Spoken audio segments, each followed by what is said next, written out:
The wind that tore across the North Texas plains in the winter of 1872 did not have a name, but it had a voice. It screamed through the cracks of the crude log walls, a high, thin wail that sounded too much like a dying child. Nokoni Taka sat on the edge of a rough-hewn bunk, his back rigid, listening to the wind and trying not to listen to the silence in the bundle of blankets next to him. He was a man who had known noise. He had known the thunder of buffalo hooves shaking the earth of the staked plains. He had known the crack of Springfield rifles and the war cries of the Quahati bands riding against the blue-coated cavalry.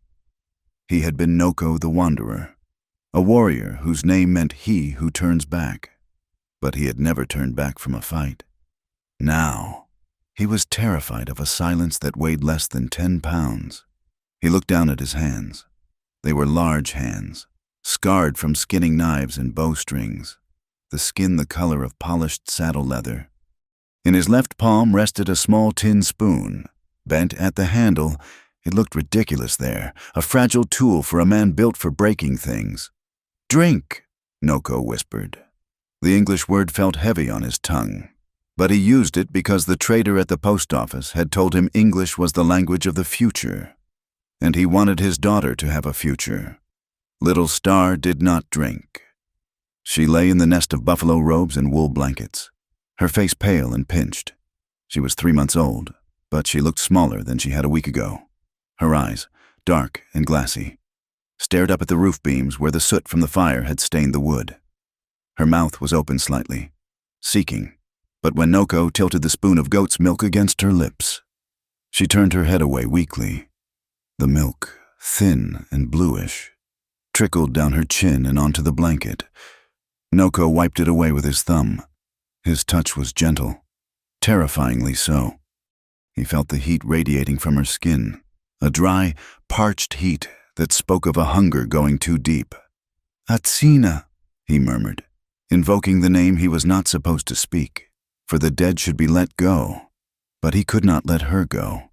Not when she was the reason he was sitting in this drafty cabin built by a white squatter who had abandoned it years ago, instead of moving with his people to the winter camp in the Canyonlands.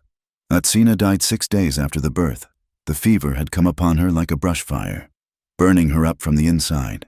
It was the pure peril fever, the sickness of the childbed. Before she passed, her eyes lucid for one terrible moment, she had gripped Noko's wrist with a strength that surprised him. Keep her warm, Noko. Keep her fed. He had failed the second part. He stood up, the floorboards groaning under his moccasins. He walked to the stone hearth where a meager fire fought against the draft. It was a poor fire, a white man's fire. A Comanche fire would have been smaller, hotter, hidden, but Noko was trying to live a life that fit neither world. He stirred the iron pot hanging over the flames.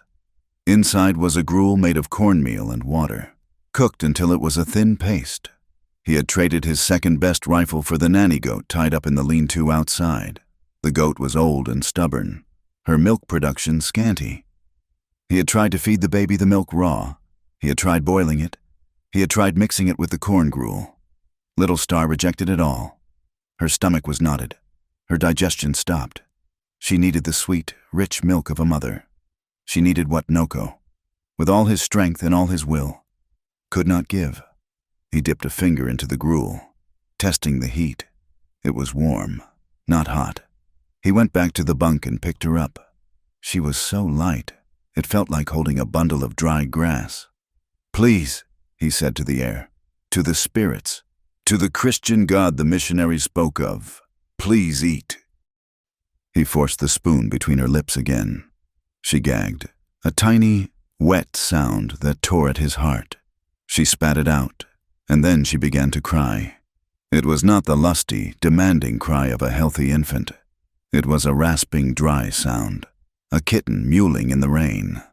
Noko set the spoon down with a clatter. He pulled her against his chest, rocking her back and forth. He began to hum a song his grandmother had sung, a song about the Spider-Woman who wove the world. His throat was tight, and the notes died in the air.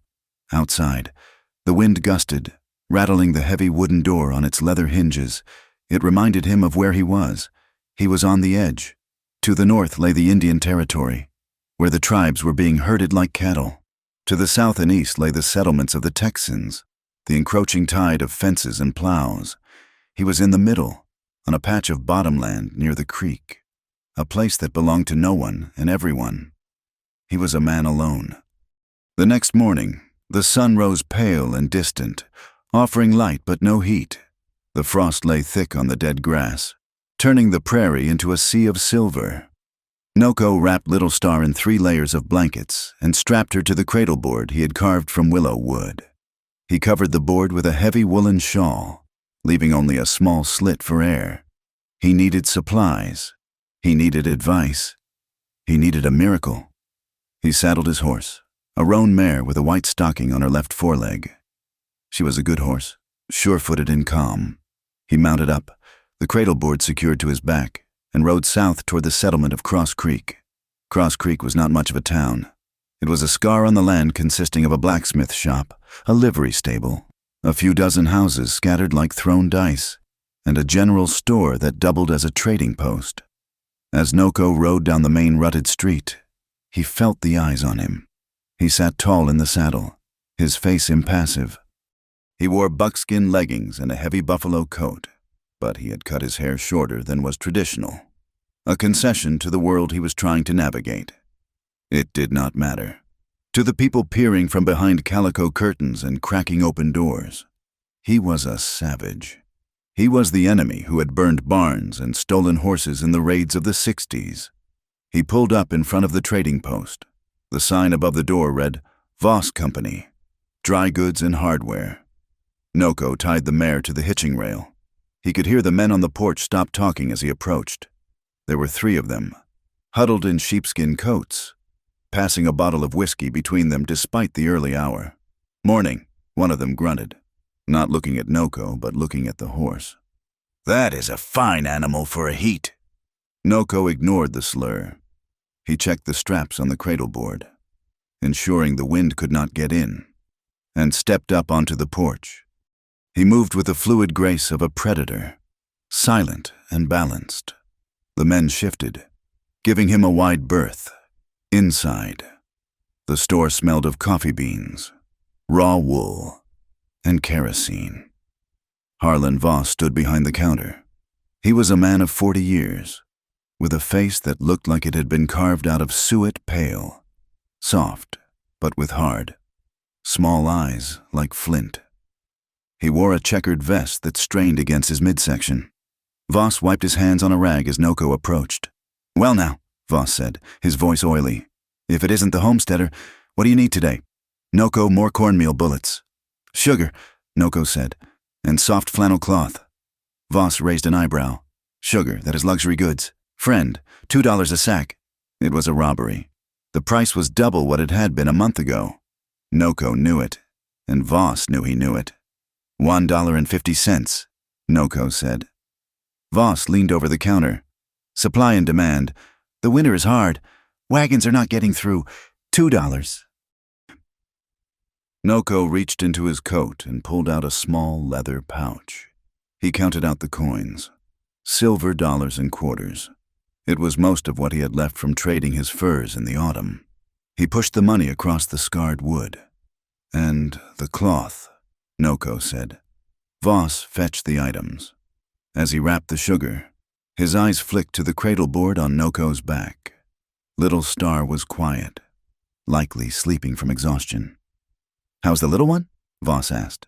It sounded like polite conversation, but there was an edge to it, a curiosity that felt invasive. "She lives," Noko said. "Hard thing," Voss said, sliding the package across the counter. "Raising a babe alone out there on the creek. A man needs a woman for such work. A babe needs milk." Noko stiffened. "I have a goat," Voss chuckled. A dry, rattling sound. "Goat milk. That is a difficult skill for a newborn. You know, that land you are squatting on. It is good land, good water access. If things get too hard, if you decide to move back north to the reservation with your kin, I would be willing to make you an offer. For the improvements you made." Noko looked at the trader. He saw the greed in Voss's eyes, naked and hungry. Voss did not care about the baby. He saw a man tied down by a dying child. A man who was weak because he had something to lose. "The land is not for sale," Noko said quietly. "It is my home." "Home," Voss repeated, tasting the word with disdain. "Possession is 9/10 of the law. They say, but out here, the law is a flexible thing, especially for—" He let the sentence hang, the racial epithet unspoken but loud in the air. "You watch yourself?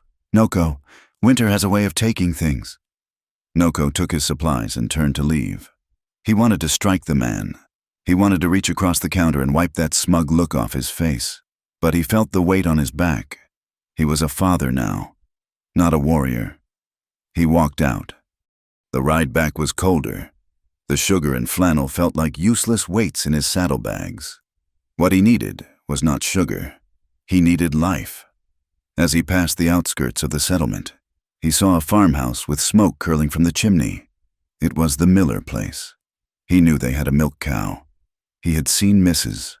Miller, a stout woman with a kind face, hanging laundry in the summer.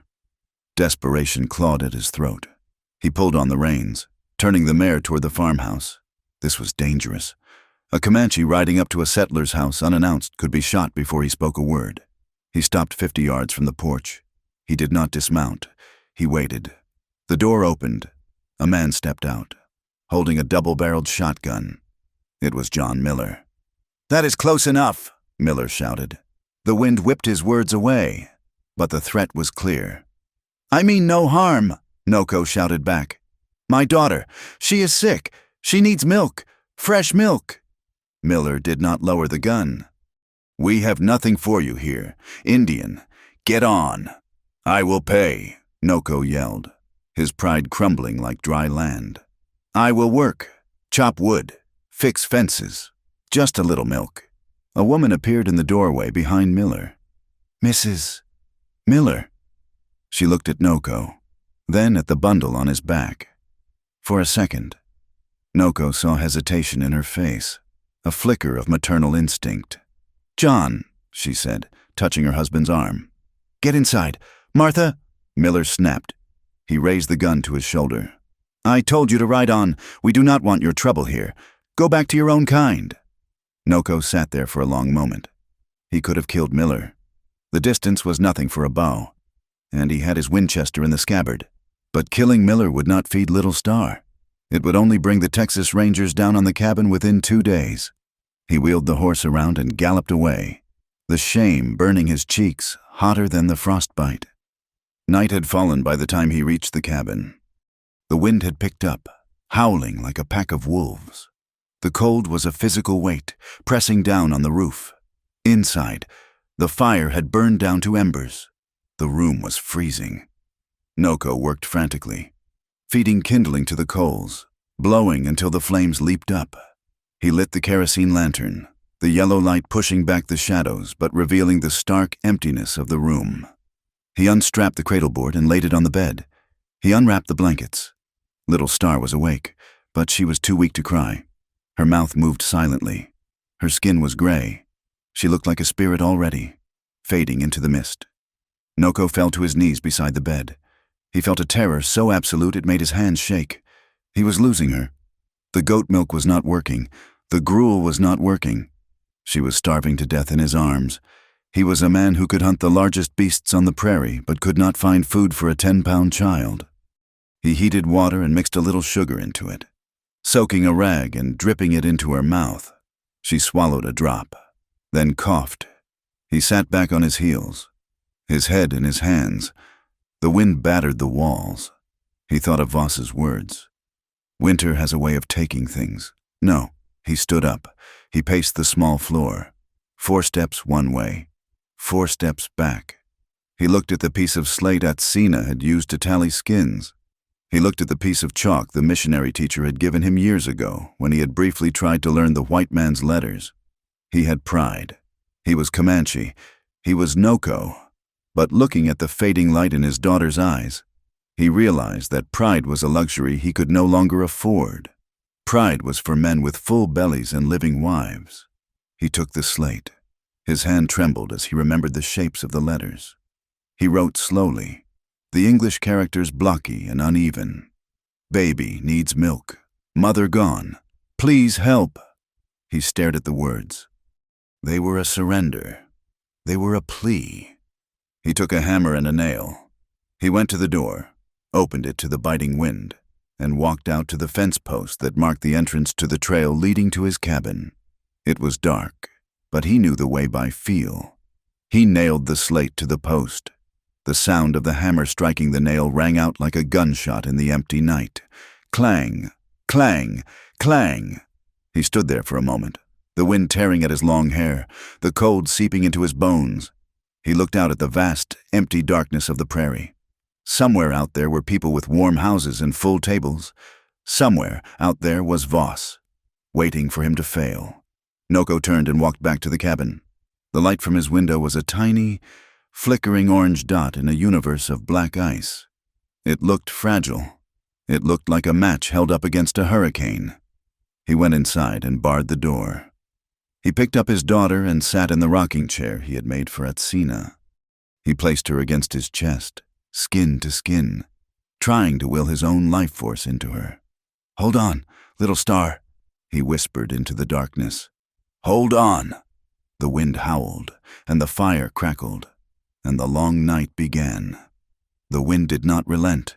If anything, it grew sharper as the night deepened, turning the cracks in the cabin walls into whistling flutes of ice. Inside, the air was thick with the scent of wood smoke and despair. Noko paced the small circumference of the earthen floor. 4 steps to the hearth, 4 steps back to the door. In his arms, little Star was a bundle of feverish heat and fragile bones. Her crying had changed. It was no longer the angry demand of a living thing. It had become a dry, rasping sound, like dry leaves skittering over stone. It was the sound of a life fading. He held her close against his chest, trying to transfer his own warmth into her small body. He hummed a melody that vibrated deep in his chest, a song his mother had sung to him when the thunder rolled across the plains. It was a song of the buffalo people, promising safety and grass. But the words caught in his throat. They felt like lies. There was no safety here, and the grass was dead under the frost. Earlier that evening, desperation had driven him to do something that stripped away the last of his warrior's pride. He had taken a piece of tanned deer hide, the leather pale and smooth, and used a charred stick to darken the letters he had scratched onto the slate. He had lashed the hide to the fence post where the trail split, ensuring it would flap in the wind, a flag of surrender visible to anyone passing by. "The baby needs milk. Please help." It was a beacon of weakness. To a Comanche man, to beg was to die a little. But looking down at the sunken cheeks of his daughter, Noko knew he would die 1,000 deaths if it meant she could live. He returned to the fire, shifting little Star to his other shoulder. The goat milk sat in a tin cup near the coals, warm but untouched.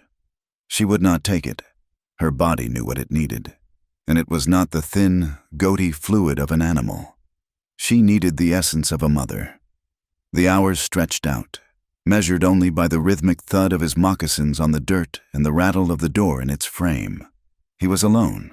The silence of the Great Plains was usually his friend, but tonight it felt like a predator waiting for the fire to die. Then there was a sound that was not the wind. It was a rhythmic thudding, slow and heavy. A horse. And then a sound that made Noko freeze in his tracks. Knock, knock, knock. It was soft, almost swallowed by the gale, but it was distinct. It was the knock of someone who had no strength left to pound. Noko moved instantly. The instincts that had kept him alive through skirmishes with the Texas Rangers and rival tribes took over. He shifted the baby to his left arm and reached for the heavy skinning knife on the table with his right. He did not pick up the rifle. Close quarters meant a blade was better. He moved to the door, listening. He could hear heavy breathing on the other side, and the stomp of a horse's hoof on the frozen ground. "Who is there?" he called out. His voice was rough from disuse and smoke. "Please," a voice answered. It was high and trembling, a woman's voice. "I have lost the road. The cold is taking me." Noko hesitated. A white woman out here, alone in this storm? It could be a trap. Voss and his men were capable of using bait, but the voice sounded thin. brittle with exhaustion. He unbarred the door and pulled it open just enough to see out. The wind rushed in, carrying snowflakes that hissed as they hit the fire. Standing on the stoop was a figure wrapped in a heavy, sodden wool cloak. She was small, shivering so violently that her teeth chattered audibly. Her horse stood behind her, head hanging low, its coat matted with ice. The woman looked up at him. The light from the fire caught her face. Anoko saw that she was young, perhaps 20 years old. Her skin was pale, dusted with freckles that stood out starkly against the white of shock. Her eyes were wide, rimmed with dark circles of fatigue, the color of storm clouds. She did not look at the knife in his hand. She looked past him, toward the warmth of the hearth. "I saw the light," she whispered. Her accent was thick, rolling the vowels in a way that spoke of a green island far across the ocean. "I saw the light and I could not go further." Noko looked at the darkness behind her. There was no one else, just the woman and the wind. He stepped back, lowering the knife. "Come in." She stumbled across the threshold, her legs nearly giving way. Noko reached out with his free hand to steady her, gripping her elbow. Through the wet wool, her arm felt thin. He guided her toward the fire and kicked the door shut. Sealing out the night, the woman sank onto the three-legged stool near the hearth. She did not speak. She simply held her hands out to the flames, her fingers red and stiff. Steam began to rise from her damp cloak. "You are alone?" Noko asked, standing on the other side of the fire. "My horse threw a shoe," she said, her voice hollow. "I was trying to reach the settlement at Cross Creek. I turned off the trail to find shelter from the wind and got turned around. Then the dark came." She looked up at him then, really seeing him for the first time. She saw the long black hair, the dark skin, the buckskin leggings. Fear flickered in her eyes, primal and sharp. But it was dulled by exhaustion. She was too tired to run. "I am Noko," he said, keeping his voice low.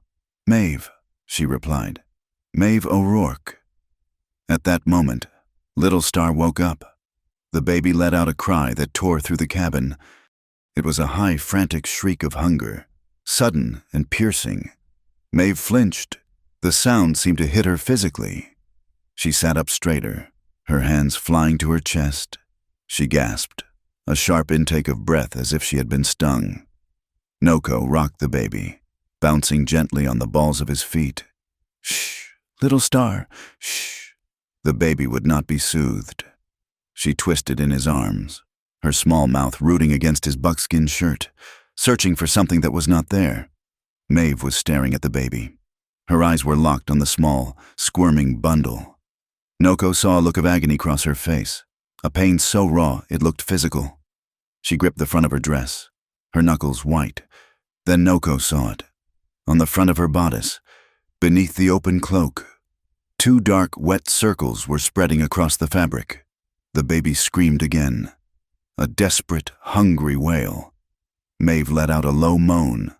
She doubled over slightly, pressing her hands harder against her breasts. "Make her stop," Maeve whispered. It was not a command, it was a plea. "Please, the sound, it hurts." Noko stopped rocking. He looked at the woman, then at the wet stains on her dress, and then back at her face.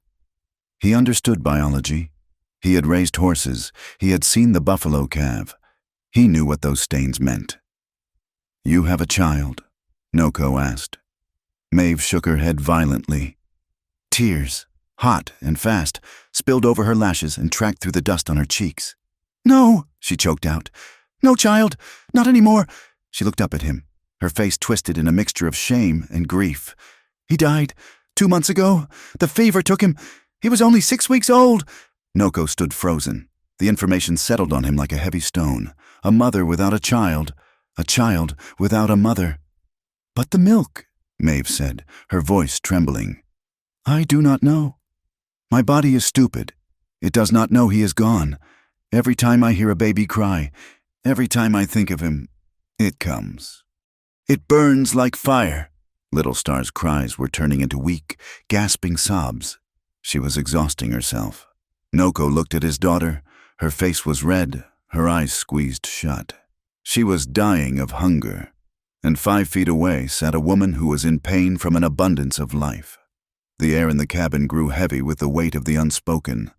It was a taboo. It was a violation of the boundaries between their worlds, a white woman nursing a Comanche child. The people in the settlement would call it an abomination. They would say he had stolen her, forced her. But then Little Star whimpered, a sound so faint it was almost silence. Noko looked at Maeve. He saw the way she was looking at the baby, not with hatred, not with fear, but with a terrible, starving longing. Maeve looked at the milk warming by the fire, then at the baby's thin face. She took a shuddering breath. Her hands unclasped from her chest. "She is hungry," Maeve said. It was a statement of fact. "She is starving," Noko corrected softly. "Her mother died in the birthing bed. She will not take the goat milk." Maeve stared at the baby for a long heartbeat. Then, slowly, she reached out her arms. "Give her to me," she said. Noko did not move immediately. "You do not have to do this. You are a guest." "Give her to me," Maeve repeated, her voice stronger this time. She winced as she shifted, the pressure in her chest evidently agonizing. I need relief, and she needs to eat. It is a sin to waste it when a babe is dying." Noko stepped forward. He felt a strange trembling in his own hands as he lowered his daughter into the stranger's arms. It felt like handing over his heart. Maeve took the baby. She adjusted the blanket with practiced hands, her movements automatic, born of muscle memory from the short time she had been a mother. She looked down at Little Star's face, and her expression softened, breaking under the wave of grief and tenderness. "Hello, little one," she whispered. She turned slightly away from Noko, shielding her body with the edge of her cloak for modesty. Noko turned his back completely. Walking to the far wall of the cabin, he stared at the chinking between the logs, his heart hammering against his ribs. He heard the rustle of fabric, a sharp intake of breath from Maeve, likely from the pain of the latch, and then silence. The crying stopped. It was replaced by a sound that Noko had not heard in 3 months, the rhythmic, wet sound of a baby nursing, the sound of swallowing, the sound of life being sustained. Noko closed his eyes. He rested his forehead against the rough wood of the wall. The tension that had held his spine rigid for weeks suddenly snapped. His knees felt weak. In the quiet of the cabin, the sound was louder than the storm outside. It was the warmest sound he had ever heard. It was the sound of the universe, righting itself. "She is strong," Maeve said softly from behind him. Her voice was different now. The frantic edge was gone, replaced by a deep, melodic calm. "She is eating well." "Thank you," Noko said. The English words felt insufficient. He wanted to say something in Comanche, something about debts that could never be repaid, but he did not trust his voice. He looked down at his hands, which were braced against the wall. A single drop of water hit the back of his thumb. Then another. He realized he was weeping. Noko Taka, who had ridden through the rain of arrows without blinking, was standing in his own home crying because a stranger was feeding his child. He wiped his face quickly with his sleeve and composed himself. He waited until the rhythm of the feeding slowed and he heard the soft burp of a satisfied infant. "She has fallen asleep," Maeve said. Noko turned around slowly. The scene before him looked like something from the holy pictures the missionaries carried. Maeve was slumped back against the wall, her legs stretched out toward the fire. Her face was flushed, the deadly pallor gone. She looked exhausted, but it was a peaceful exhaustion. Little Star lay in the crook of her arm, her small mouth slack, milk drunk. Her chest rose and fell in a deep, steady rhythm. Maeve looked up at Noko. There was no fear in her eyes anymore. There was a shared understanding, a bridge built over the chasm of their tragedy. "My breasts," Maeve said quietly, looking down at the baby. "They stopped hurting. The pressure is gone." "She will sleep now," Noko said. "For the first time in days, she will really sleep." "She saved me," Maeve murmured, almost to herself. I thought I would explode from the pain. I thought the grief was turning into poison inside me. She touched the baby's cheek with a single finger. It feels right to have the weight in my arms again. Noko moved to the fire and added another log. The sparks flew up the chimney. You will stay, Noko said. It was not a question. The storm is bad, and she will be hungry again. Maeve looked at the window, where the snow was piling up against the glass. Then she looked at the man standing by the fire, a warrior who had learned to be gentle, a father who had been terrified. I cannot leave her, Maeve said, not while I have what she needs. And she hesitated, her voice dropping to a whisper. I do not want to be alone in the dark tonight. You are not alone, Noko said. He took a buffalo robe from his own bunk and laid it out on the floor near the hearth, creating a warm nest. Sleep, he told her. I will watch the fire. Maeve nodded. She did not offer to give the baby back. She curled up on the robe, pulling the baby close to her warmth. Within minutes, her breathing slowed to match the child's. Noko sat in his chair, his rifle across his lap, watching them. The wind still howled outside, screaming threats of cold and death. But inside the circle of the firelight, the enemy had been held at bay. They were two strangers from warring worlds, bound together by the ghosts of the dead and the hunger of the living. Noko watched the rise and fall of the Irish woman's breath and knew that everything had changed. He was no longer just a man waiting for the end of winter. He was a guardian again. The storm broke on the third morning, leaving the world scoured clean and buried under a foot of white powder.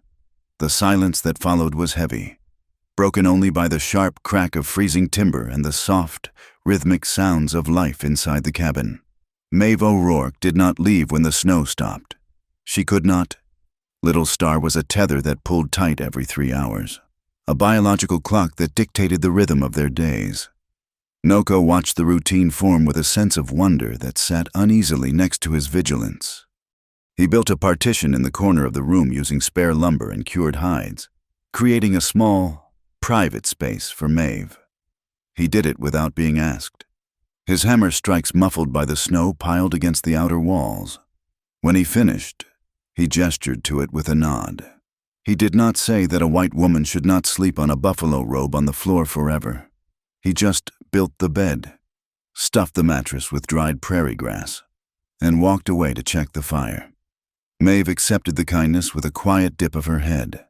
She began to fill the space not just with her presence, but with her labor. She found Atsina's old sewing basket, untouched for months, and began to mend the tattered flannel cloths Noko had been using for diapers. She washed their clothes in the iron tub, her hands turning red in the steaming water, wringing out Noko's heavy wool shirts with a strength that surprised him. It was a strange, suspended time. The outside world was a frozen void, but inside, the air was thick with a humid, living warmth. One evening, after the supper of venison broth and cornbread, Noko sat by the hearth cleaning his rifle. Maeve sat opposite him, rocking the cradle board with her foot. Her hands were trembling. It was a fine tremor, the kind that came from exhaustion fighting against nerves. Noko set the rifle down. He reached into his pouch and pulled out a small bag of tobacco and a packet of rice paper. His fingers, usually so lethal with a bowstring, moved with slow deliberation. He pinched the tobacco, spread it, and rolled a cigarette, sealing it with a lick that was quick and precise. He stood up and held it out to her. Maeve looked at the cigarette, then up at his face. I do not smoke. Mr. Taka, it is not ladylike. You are shaking, Noko said. And there is no whiskey. Maeve let out a short, startled laugh. It was a rusty sound, but genuine. She took the cigarette. Noko bent down, pulling a burning twig from the fire to light it for her. As she leaned in, the firelight caught the hollows of her throat and the stray curls of copper hair escaping her bun. She took a drag, coughed once, and then exhaled a long plume of smoke. Her shoulders dropped an inch. Thank you, she whispered. My wife, Noko said, the word still feeling like a stone in his mouth. She liked the smoke when the winter was hard. She must have been strong, Maeve said. She was Comanche, Noko replied, as if that explained everything. He went back to his rifle, but his awareness of her was a physical weight. The cabin was too small for two people who were pretending they were not alive in their bodies. The intimacy between them was not spoken. It was in the air. It happened when Little Star cried in the night. Noko would wake instantly, banking the fire so the room would be warm when Maeve emerged from behind the partition. It happened when Maeve sat in the rocking chair to nurse. Noko would always turn his back, busying himself with oiling leather or sharpening a knife, giving her the illusion of privacy. But he could not shut off his senses. He could hear the soft rustle of her bodice unlacing. He could smell the scent of her, not the rosewater of town women, but the scent of milk, of wood smoke, of damp hair drying by the fire. It was an earthy, fertile smell that woke parts of him he had thought buried in the grave with Atsina. It was not lust, or not only lust. It was a desperate, aching recognition of life. One afternoon, Maeve finished nursing and began to button her dress. "Noko," she said. He turned. She was looking at the baby, tracing the line of Little Star's eyebrow. "I did not just get lost," she said. Her voice was low. "The night I came, I did not just lose the trail." Noko waited. He had suspected this. A rider did not wander this far off the main road by accident, even in a storm. "I was at the trading post at Willow Creek," Maeve continued. "A man there, a trapper, was laughing. He said there was a crazy Comanche on the North Ridge who had hung a sign on a fence post. He said the sign begged for milk." Noko felt a flush of shame heat the back of his neck. He said nothing. "They laughed," Maeve said, her eyes flashing with a sudden, fierce anger. "They made bets on how long the baby would last, but I could not stop thinking about it. My breasts were hurting me, my heart was hurting me. I thought, if I can save one, maybe God will forgive me for losing the other." She looked up at him then. "I came looking for you. I came to find the father who was brave enough to beg." Noko looked at her, this small woman with eyes the color of bruised violets. He felt a shifting in his chest, like ice breaking on a river. "I am glad you found us," he said. It was the most vulnerable thing he had ever said to a white person. The supplies ran low on the 6th day. The sugar was gone, and the kerosene lamp was burning on fumes. The snow had packed down enough to travel. "I need to go to the settlement," Noko said, shrugging into his heavy buffalo coat. "I will come with you," Maeve said. She was already wrapping Little Star in the heavy wool blanket.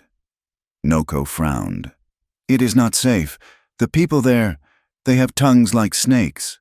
"I am a grown woman, Noko, and I need to buy yarn, unless you plan to weave diapers out of grass." She raised her chin, a gesture of stubbornness that Noko was beginning to recognize. They hitched the mare to the wagon Noko used for hauling wood. It was a silent ride to Cross Creek. The sun was blinding on the snow, but the air remained bitter. When they rolled into the settlement, the street was busy. Men were clearing snow from the boardwalks. Wagons were churning the mud. As Noko pulled the wagon up to the general store, the activity seemed to freeze. Heads turned. Conversation stopped mid-sentence. Noko helped Maeve down. As his hand touched her waist to steady her, he heard a distinct hiss from the porch of the livery stable. "Look at that," a man's voice carried across the cold air. "Squaw man found himself a pet."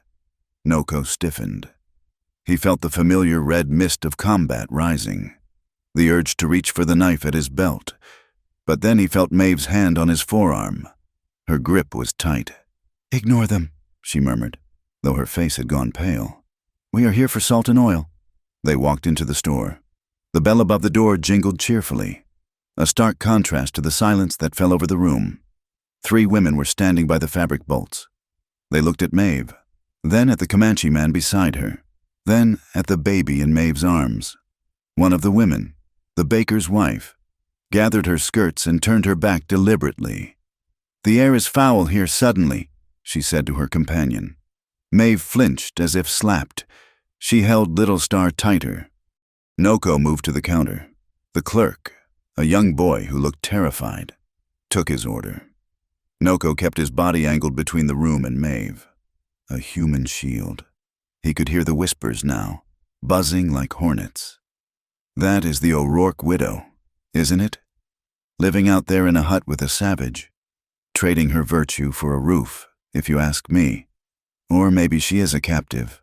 Maybe he dragged her off. Noko slammed his hand down on the counter. The sound was like a gunshot. The whispers died instantly. The clerk jumped, dropping a bag of salt. "Oil," Noko said, his voice a low growl. "And yarn, now." He paid with the last of his silver. He did not wait for change. He took the supplies and guided Maeve out. As they exited, Maeve stopped. "I forgot the needles," she said, her voice shaky. "Wait here with the wagon. I will be 1 second. Please, Noko, I need to do this alone, to show them I am not afraid." Noko hesitated, but he nodded. He busied himself securing the oil can in the wagon bed, keeping his eyes scanning the street. Maeve slipped back inside, but the main counter was crowded. She moved toward the back, near the storeroom, hoping to find the needles quickly and leave. From behind the curtain of the back room, she heard voices. Cigarette smoke drifted out, thick and pungent. "It is perfect, Harlan," a voice said. "The law's on our side." Maeve froze. She knew the name. Harlan Voss. "I saw them ride in." Voss's voice was unmistakable, greasy and self-satisfied. "She is with him, living there. It is a scandal, sure, but it is also an opportunity." "How do you figure?" "We spread the word that he's holding her," Voss said. "We say she is distraught, mind-addled from grief, and the savage took advantage. We say he is holding a white woman for ransom, not moneyland. He thinks he owns that bottomland. And if she says otherwise, who is going to believe a woman who shacks up with an Indian?" Voss laughed, a wet, ugly sound. "We go out there with a posse. We rescue her. We run him off or hang him, it does not matter which. Once he is gone, that water rights claim is mine, and the town will thank me for saving a poor, defenseless widow." Maeve's heart hammered against her ribs. She backed away slowly, terrified that a floorboard would creak. They were not just gossiping. They were planning a lynching. She grabbed a packet of needles blindly and threw a coin on the counter near the door, rushing out into the cold air. Noko was waiting. He saw her face white as the snow, eyes wide with terror. "Maeve, go," she whispered, climbing into the wagon. "We have to go. Now." They did not speak until they were 2 miles out of town, the settlement fading into a gray smudge behind them. "Tell me," Noko said. Maeve told him. She repeated every word she had heard. The accusation of kidnapping, the plan to take the land, the threat of the noose. Noko listened, his face hardening into a mask of stone. He did not look surprised. He looked tired. "I should have killed him when he offered to buy the land." Noko said quietly. "They want to kill you." "Noko," Maeve said, her voice rising. "They are going to use me as an excuse." "Then you must leave," Noko said. He pulled the horses to a halt. "I will take you to the mission at Fort Sill. You will be safe there." "And the baby?" Maeve asked. "Who feeds the baby?" Noko looked at the horizon. "I will find a way." "You will not," Maeve snapped. She grabbed his arm, forcing him to look at her. "She will die without milk, and if I leave, they will still come for you. They will say you killed me and hid the body. Do you not see Voss does not care about me? He wants the creek." "If you stay, you are ruined," Noko said. "They will say you are a woman of low morals." "Let them talk," Maeve said. She looked down at Little Star, sleeping in her lap. The fear of replacing her own son was still there, a dull ache in her chest, but it was outweighed by a fiercer, older instinct, the instinct to protect the young. "I have lost a husband. I have lost a child. I will not lose my soul to satisfy the gossip of Cross Creek." Noko looked at her. He saw the steel beneath the grief. "It is not just gossip. Maeve, it is a gun." "Then we get ready," she said. They were nearly home when a rider appeared on the ridge. Noko reached for his rifle instantly, but then he relaxed. He recognized the paint pony, the feathers tied in the mane. It was Toha, his cousin. Toha rode down to meet them, He was older than Noko, his face scarred from smallpox, his eyes dark and mistrustful. He looked at the wagon, at the supplies, and then his gaze settled on Maeve. He spoke in Comanche, sharp and guttural. "You are playing a dangerous game. Cousin." "Speak English," Noko said calmly. "She is a guest." Toha sneered. "Guest? Is that what we call them now? She is a lightning rod. Noko, you bring a white woman into your lodge. You bring the cavalry." "She is feeding my daughter," Noko said. Toha looked at the bundle in Maeve's arms.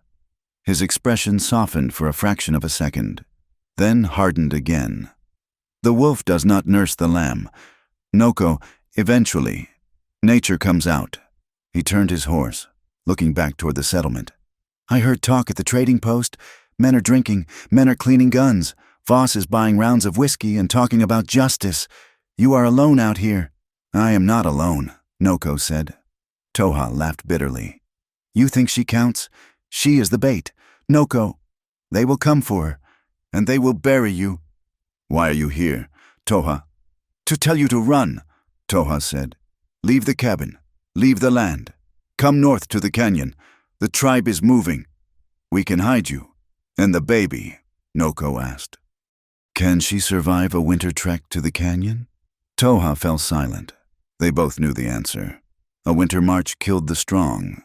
It would surely kill a weak infant. "I'll stay," Noko said. Toha shook his head. "Then you die. Do not expect me to die with you for a white woman." He kicked his pony and galloped away, disappearing over the ridge like a ghost of the life Noko used to lead. Noko urged the horses forward. The cabin came into view, small and lonely against the vast white expanse. It looked fragile, a wooden box against the world. He pulled the wagon up to the barn. He helped Maeve down. They walked into the house, and Noko barred the door. He dropped the heavy wooden beam into place with a thud that sounded final. He turned to Maeve. She was standing by the fire, unwrapping the baby. Her hands were steady now. "They will come," Noko said. "I know," Maeve replied.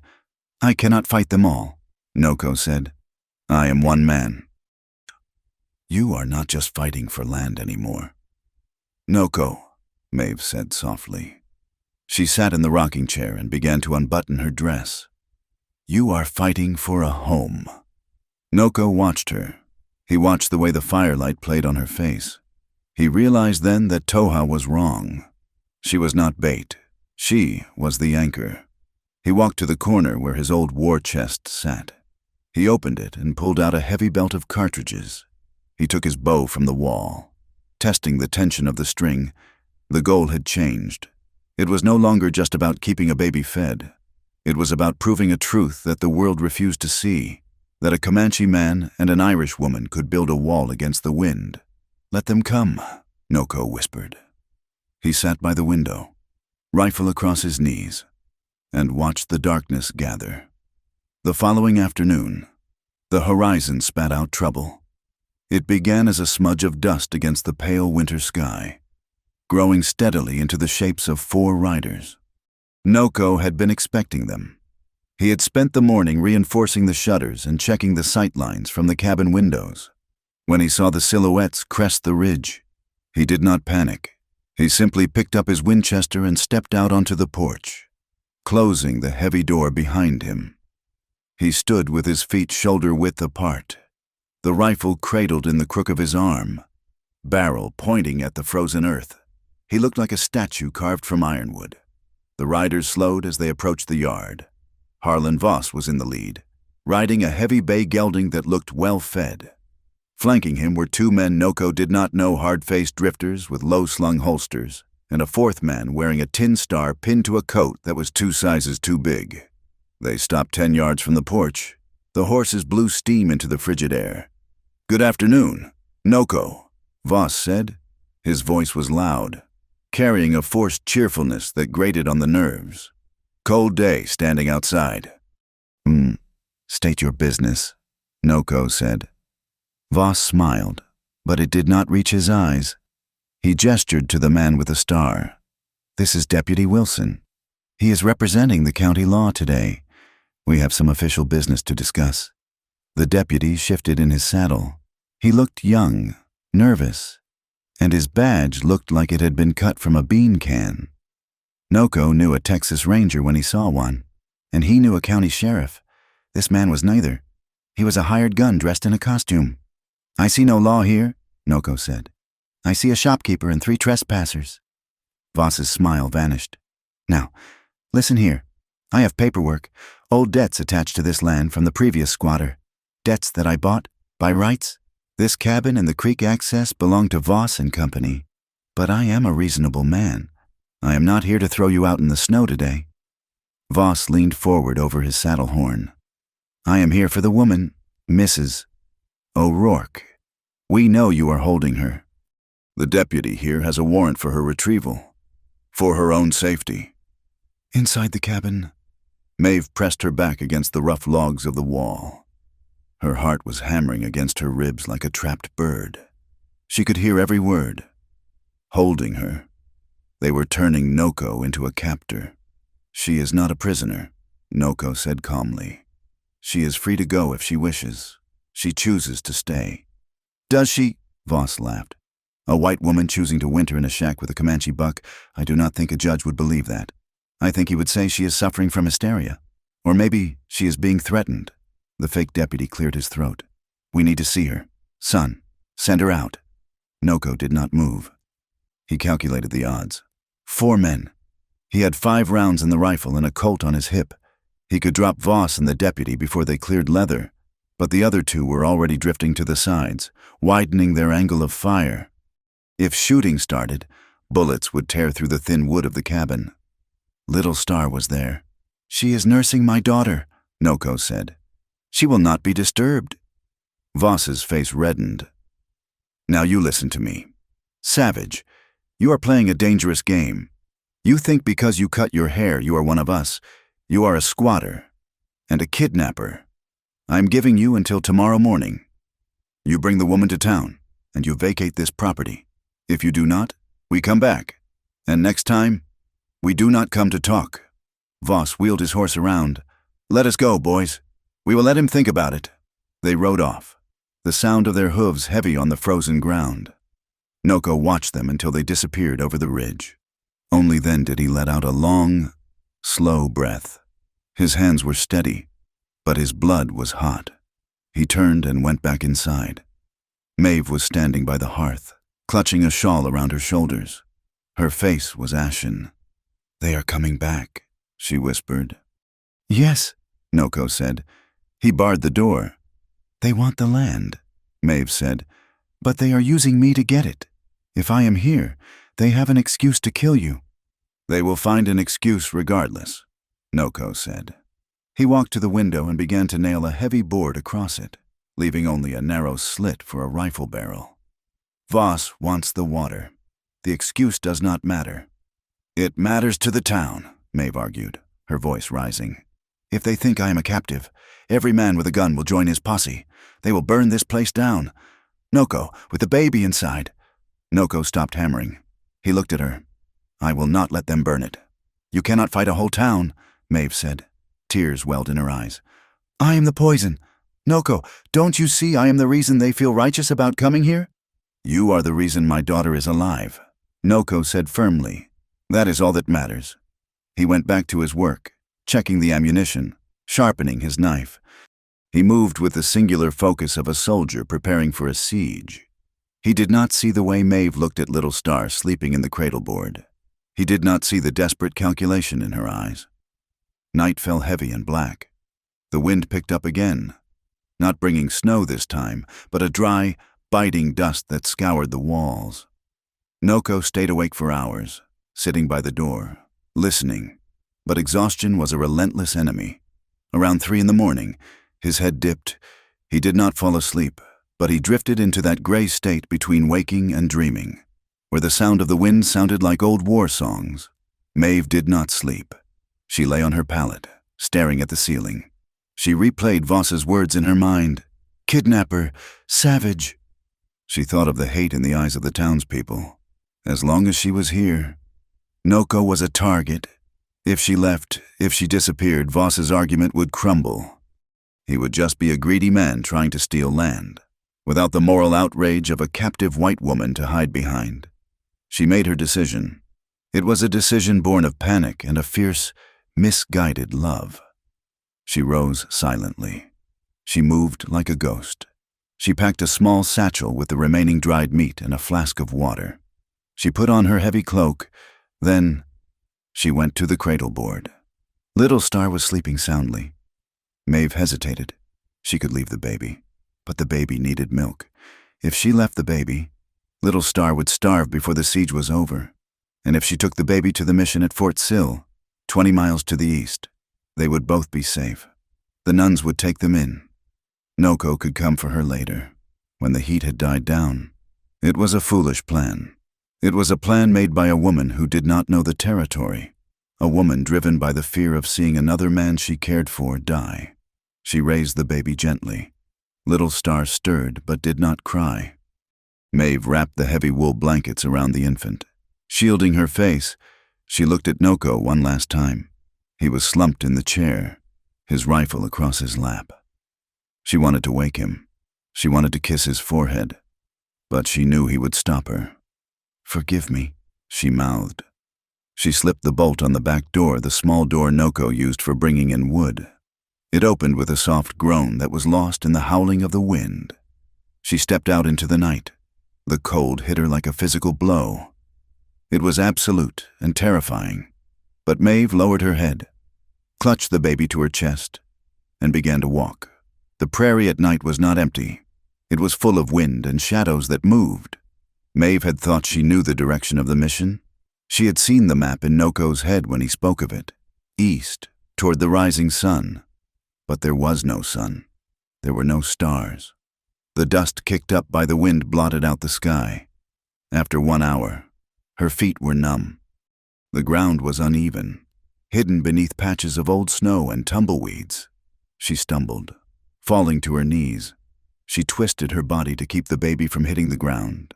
Little Star woke up and began to wail. The sound was thin and terrified, whipped away instantly by the gale. "Hush!" Maeve sobbed, struggling to her feet. "Hush, my love. We are going to a safe place." She was not going to a safe place. She was walking in circles. The cold was seeping through her boots. Through her cloak, her hands, clutching the baby, were beginning to lose feeling. The wind was a living thing, pushing her, disorienting her. It whispered to her that she should just sit down, that she should rest for a moment. This was the true enemy of the frontier. Not the men with guns, but the indifference of the sky. Maeve stumbled again. She found herself at the edge of a dry creek bed. She slid down the bank, seeking shelter from the wind. There was a small overhang of rock, a shallow cave cut by water years ago. She crawled into it. It was barely big enough for her to sit, but it was out of the direct wind. She unbuttoned her cloak and pulled the baby inside, against her skin. She curled around the child, a human shield against the freezing night. "I am sorry," she whispered into the baby's hair. "I am so sorry." Her eyes grew heavy.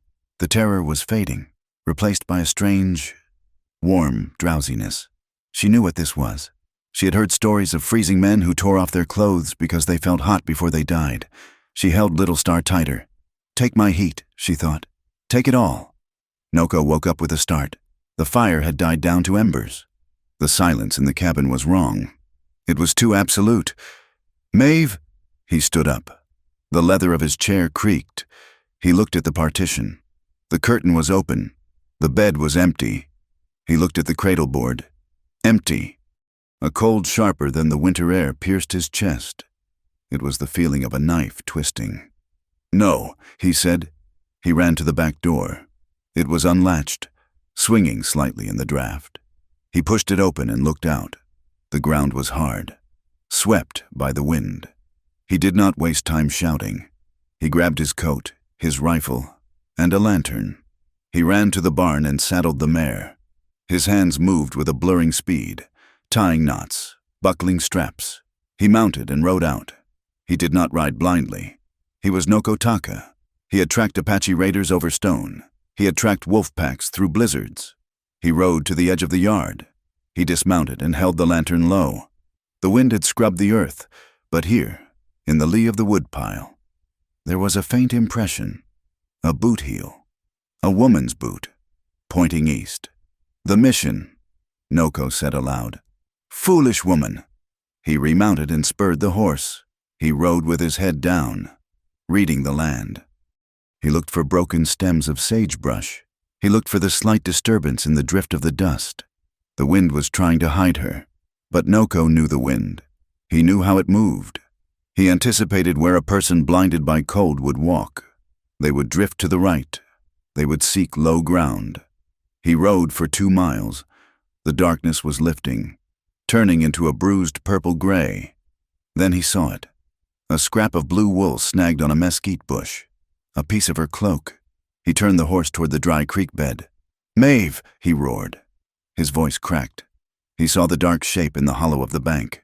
He threw himself from the horse before it fully stopped. He slid down the embankment, skidding on the frozen mud. She was curled in a ball, motionless. The frost had settled on her hair, turning it white. Noko fell to his knees beside her. He touched her cheek. It was ice cold. Maeve, he commanded.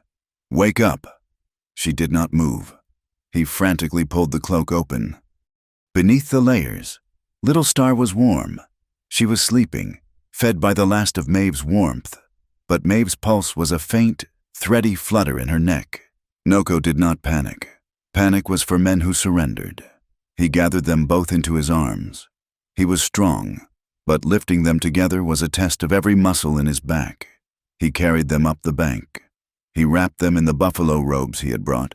He did not try to ride back immediately. He built a fire right there, in the shelter of a rock formation. Using deadwood and sage, he built it high and hot.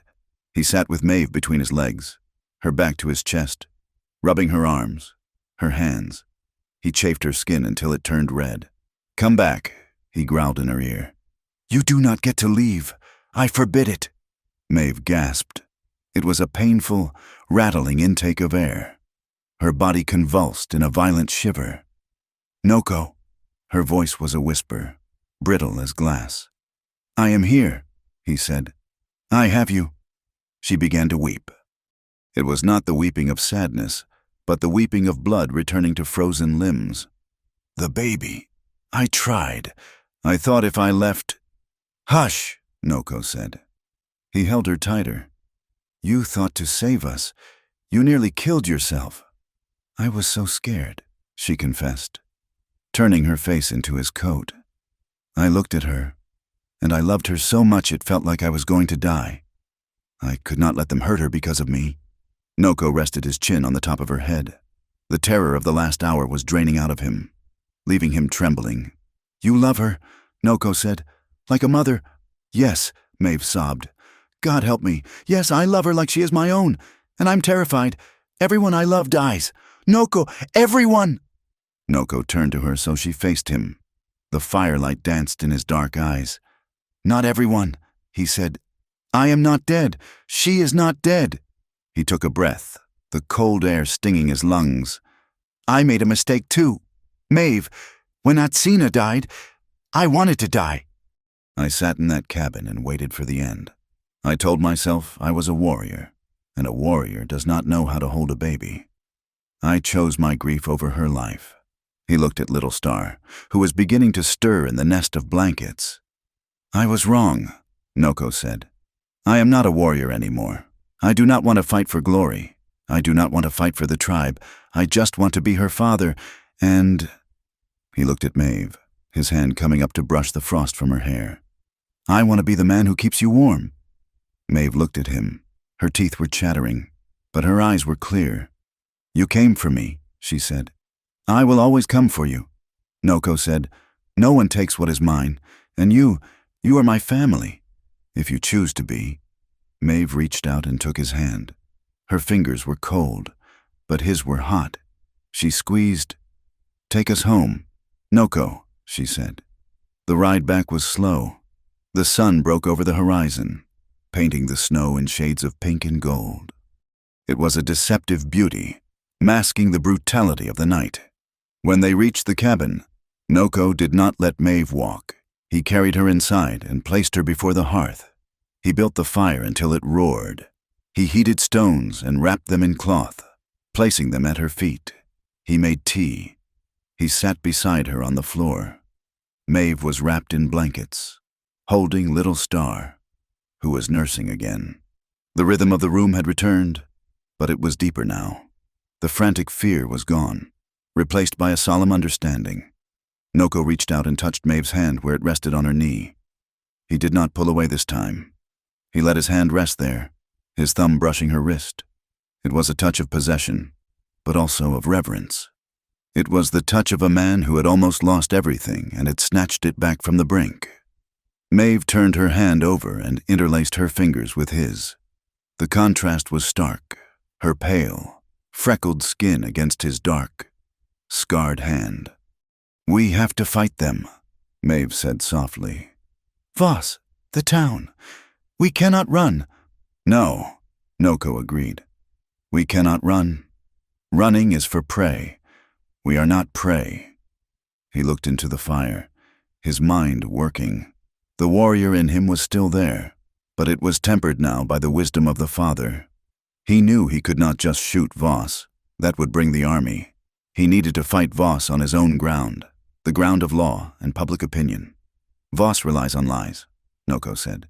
"He relies on the town believing I'm a monster and you are a victim. We must show them the truth." "How?"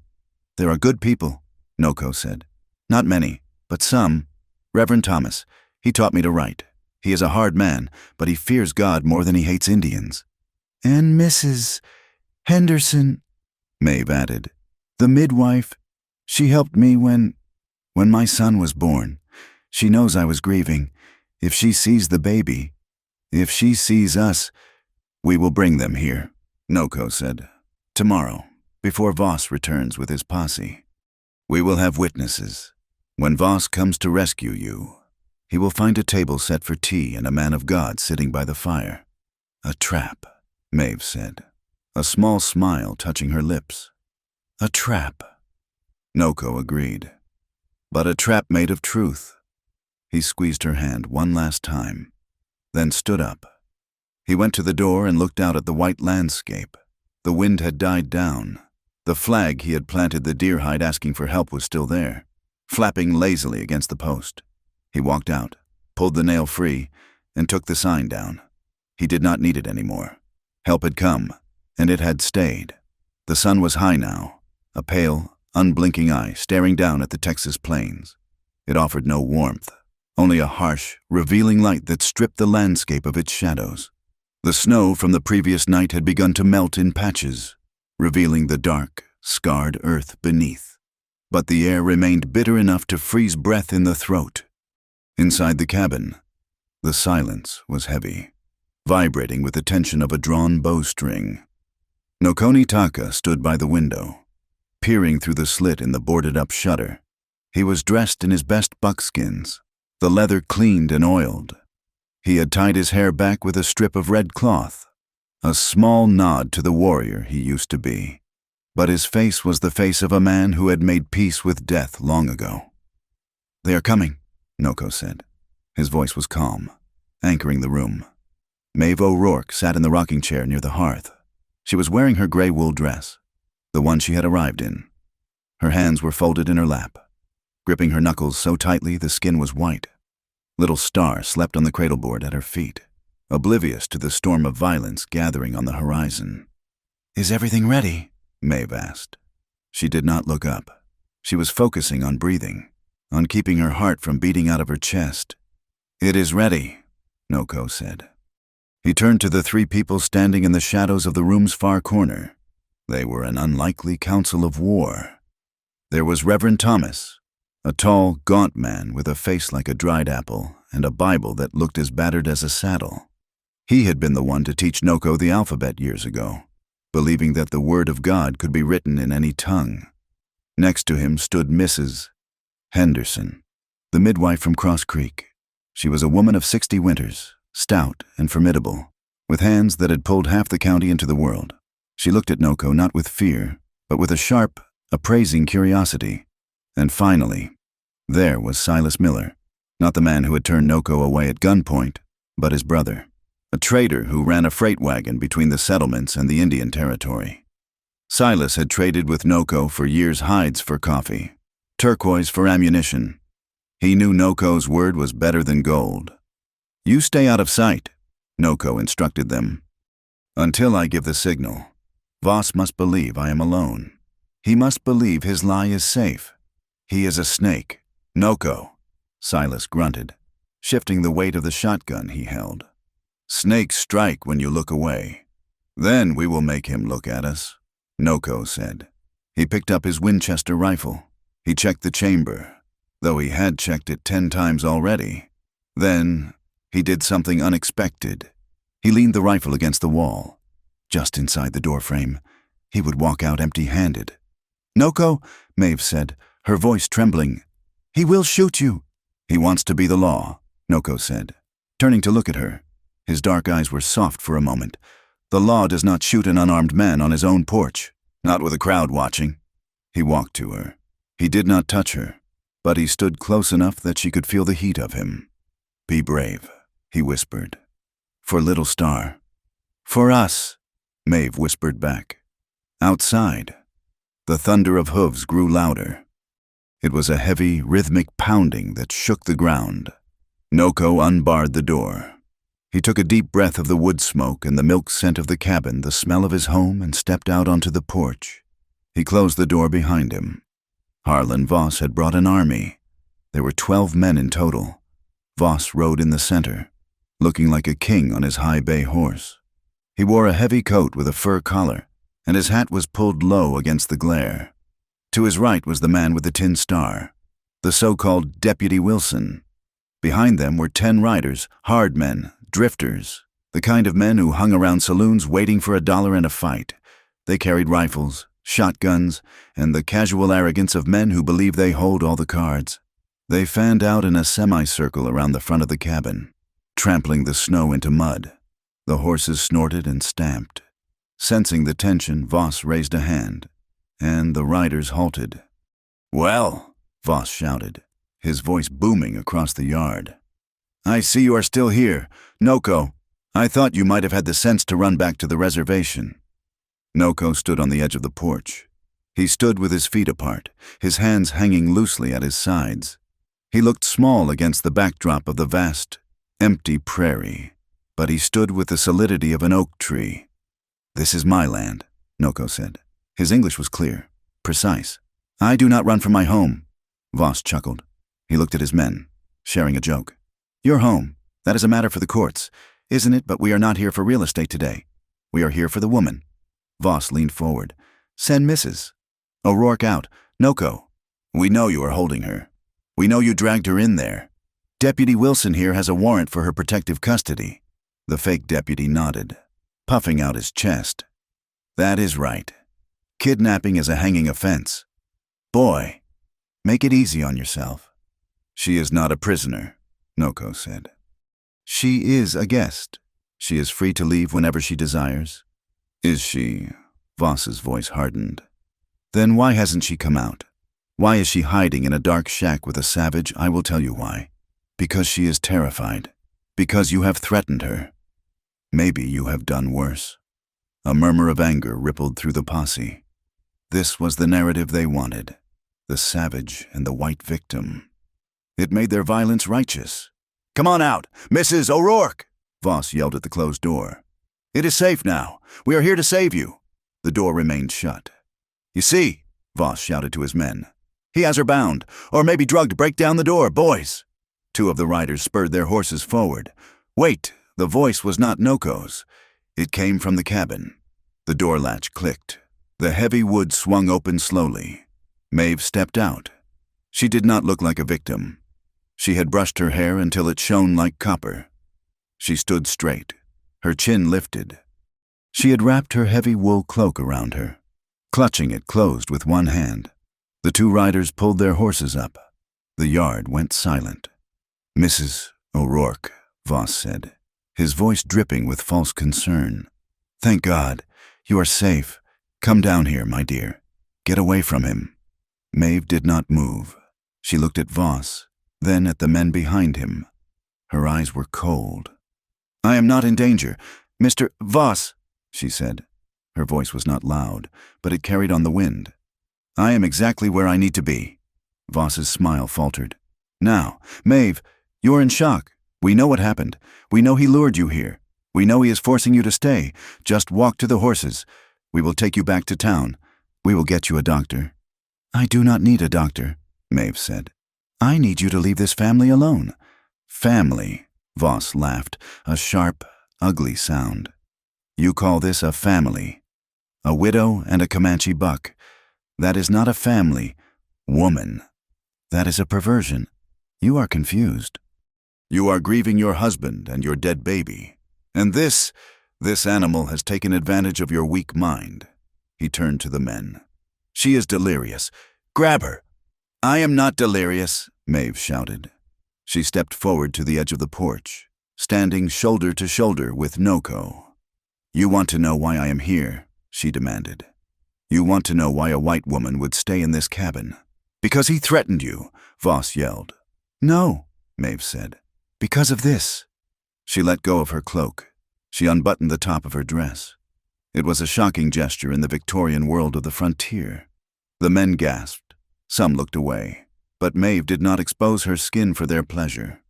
She pulled the fabric aside just enough to reveal the heavy, dark stains that saturated the front of her bodice, the wet marks of milk leaking through the gray wool. It was raw. It was biological. It was undeniable. "I have milk," Maeve said, her voice breaking with the intensity of her truth. "My body is making milk for a son who is dead in the ground. I buried him 2 months ago, Mr. Voss. But my body did not forget him." She pointed a trembling finger at the cabin door. "Inside that house is a baby girl whose mother died giving her life, a baby who was starving to death. I am here because I have food, and she has hunger. I am here because when I feed her, the screaming in my heart stops." She looked at the men in the posse, the hard men with guns. "I am not a captive. I am a mother, and this man—" She reached out and took Noko's hand, gripping it hard. "This man is the only one who opened his door when I was dying in the snow. While you sat in your warm store and laughed about the beggar Indian, he was keeping 2 lives safe." The silence in the yard was absolute. The wind whistled through the dead grass. The men shifted in their saddles, looking at each other. The narrative of the savage rapist had just been shattered by the reality of a grieving mother. Voss's face turned a mottled purple. He was losing them. He could feel it. "She is lying," Voss snarled. "He put her up to it. It is a trick, deputy. Arrest him." "On what charge?" "Harlan." The new voice was deep and resonant, like a church bell. Reverend Thomas stepped out of the cabin door. He held his Bible against his chest like a shield. Voss's eyes bulged. "Reverend, what in blazes are you doing here?" "I am witnessing—" "Harlan," the Reverend said sternly. "I am witnessing a man of God being persecuted by a man of greed. Mrs. Henderson stepped out next, wiping her hands on her apron. "And I am here to attest to the health of that baby," she said sharply. "She is fat and happy, which is more than I can say for the soul of any man here who would threaten a nursing woman." Silas Miller stepped out last, leveling his shotgun at Voss. "And I am just here to make sure the math adds up," Silas said dryly. Voss looked at the porch. The lonely cabin was suddenly a fortress of moral authority. This is a conspiracy," Voss stammered. He pointed at the deputy. "Arrest them, all of them, for obstructing justice." Reverend Thomas took a step forward. He peered at the man with the tin star. "Justice," the Reverend asked. "Is that what you call it, Wilson? Since when did the county swear in a horse thief as a deputy? Sheriff Brady is in Austin this week. I believe he would be very interested to know you are wearing his badge." The fake deputy, Wilson, looked at Voss, then at the Reverend, then at the shotgun in Silas's hands. He slowly unpinned the star from his coat and dropped it into his pocket. "I am just here for the day pay. Voss," Wilson muttered. "I did not sign up to fight a preacher." Voss was alone. His legal cover was blown. His moral high ground was ashes. But he still had 10 men, and he had a rage that was burning a hole in his gut. He had come for land. He had come to destroy the man who defied the natural order of the frontier. "I do not care," Voss screamed. He ripped his pistol from its holster. "This is my land. I bought the dead. I am taking it." He leveled the gun at Noko. Noko moved. He did not lunge. He did not dive. He simply reached out with his free hand, the hand not holding Maeve's, and snatched his Winchester from where it leaned against the wall. The motion was a blur.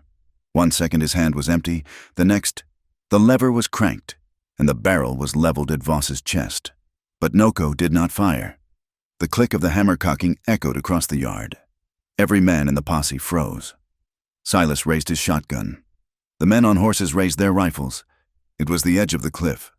One twitch of a finger, and the yard would turn into a slaughterhouse. "Put it down, Harlan," Noko said.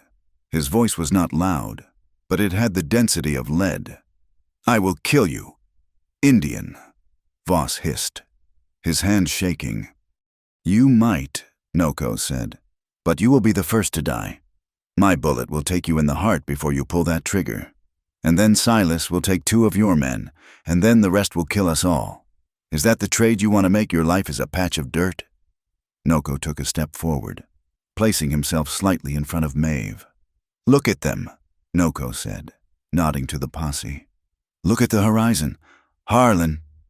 Voss flicked his eyes to the ridge. Riders were appearing. Not a posse, just people. A wagon from the Miller farm.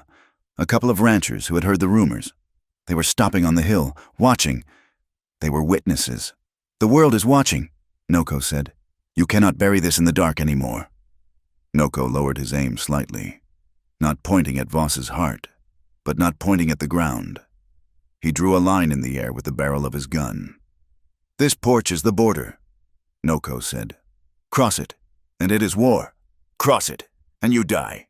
Turn around, and you live." The wind gusted, rattling the dry leaves of the oak tree by the creek. Inside the cabin, Little Star began to cry. It was a loud, demanding cry, the cry of a child who expects to be fed, who expects to live. Maeve squeezed Noko's hand. She did not flinch. She stood tall, her milk-stained dress a banner of defiance. "Go home, Mr. Voss," Maeve said. "There is nothing for you here." Voss looked at his men. They had lowered their rifles. They were looking at the ground, at the sky, anywhere but at him. They knew the game was up. You could shoot a savage. You could not shoot a family standing with a preacher and a midwife. Voss slowly lowered his pistol. His face was twisted with hate, but underneath the hate was the cold realization of defeat. "This isn't over," Voss spat.